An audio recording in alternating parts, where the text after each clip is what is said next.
Hello guys, പുതിയൊരു വീഡിയോയിലേക്ക് എല്ലാവർക്കും സ്വാഗതം. ഇന്ന് നമ്മളൊരു ഹോസ്പിറ്റൽ അപ്പോയിൻമെൻറ്റിന് വേണ്ടിയിട്ട് പോവുകയാണേ. ഇവിടുത്തെ സിസ്റ്റം എന്ന് വെച്ച് കഴിഞ്ഞാൽ നാട്ടിൽ നിന്ന് എൻറ്റയർലി ഡിഫറെൻ്റ് ആണ്. നമുക്കിവിടെ എന്തെങ്കിലും ഒരു അസുഖം വന്നിട്ടുണ്ടെങ്കിൽ നമ്മൾ അതിൻ്റെ സ്പെഷ്യലൈസ്ഡ് ഡോക്ടറിനെ കാണണമെങ്കിൽ നമ്മൾ ആദ്യം ഹെൽത്ത് സെൻറ്ററിൽ പോയിട്ട് ഒരു നോർമൽ GP ഡോക്ടറിനെ കണ്ട് അവർ നമ്മുടെ കണ്ടീഷൻ അനലൈസ് ചെയ്ത് വേണമെങ്കിൽ ബ്ലഡ് ഇൻവെസ്റ്റിഗേഷൻസും അതിൻ്റെ റിസൾട്ടും എല്ലാം കണ്ടതിന് ശേഷം മാത്രമായിരിക്കും അവർ നമുക്ക് മെയിൻ ഡോക്ടറിനെ കാണാനുള്ള അപ്പോയിൻമെൻറ്റ് ഡേറ്റ് തരിക.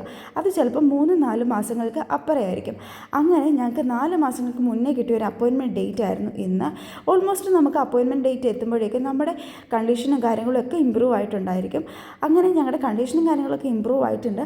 എങ്കിൽ പോലും ഞങ്ങൾക്ക് ആ ഒരു ഡേറ്റ് കിട്ടിയതിൻ്റെ പേരിൽ ഞങ്ങൾ വന്ന് ഡോക്ടറിനെ കൺസൾട്ട് ചെയ്തു.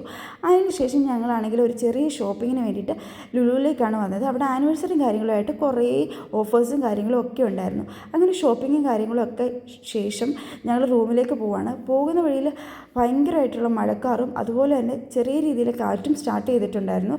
അപ്പോൾ നമ്മൾ പെട്ടെന്ന് തന്നെ ഡ്രൈവ് ചെയ്ത് വീട്ടിലേക്ക് പോവുകയാണ്. കാര്യം എന്താണെന്ന് വെച്ച് കഴിഞ്ഞാൽ കാറ്റ് തുടങ്ങിയിട്ടുണ്ടെങ്കിൽ ഡ്രൈവ് ചെയ്യുക എന്നുള്ളത് ഭയങ്കര ബുദ്ധിമുട്ടാണ്. പകുതി വഴി എത്തിയപ്പോൾ തന്നെ അത്യാവശ്യം നല്ല രീതിയിൽ കാറ്റ് സ്റ്റാർട്ട് ചെയ്തിട്ടുണ്ടായിരുന്നു. അപ്പം ഞങ്ങൾ വണ്ടി സൈഡാക്കിയിട്ട് വെയിറ്റ് ചെയ്തു കേട്ടോ. കാര്യം ഈ കാറ്റത്ത് ഡ്രൈവ് ചെയ്യുക ഭയങ്കര ഡിഫിക്കൽട്ടാണ്. അപ്പോൾ കാറ്റൊക്കെ കഴിഞ്ഞതിന് ശേഷം ഞങ്ങൾ പതുക്കെ ഡ്രൈവ് ചെയ്ത് വീട്ടിലെത്തിയപ്പോഴും കാറ്റ് സ്റ്റാർട്ട് ചെയ്തിട്ടുണ്ട്. അതുപോലെ തന്നെ ചെറിയ രീതിയിൽ മഴയും സ്റ്റാർട്ട് ചെയ്തിട്ടുണ്ട്. അപ്പോൾ എന്തായാലും മഴയ്ക്കും കാറ്റിനും മുമ്പ് ഞങ്ങൾ വീടെത്തിയിട്ടുണ്ട്. അപ്പോൾ അത്രേ ഉള്ളൂ. ബൈ.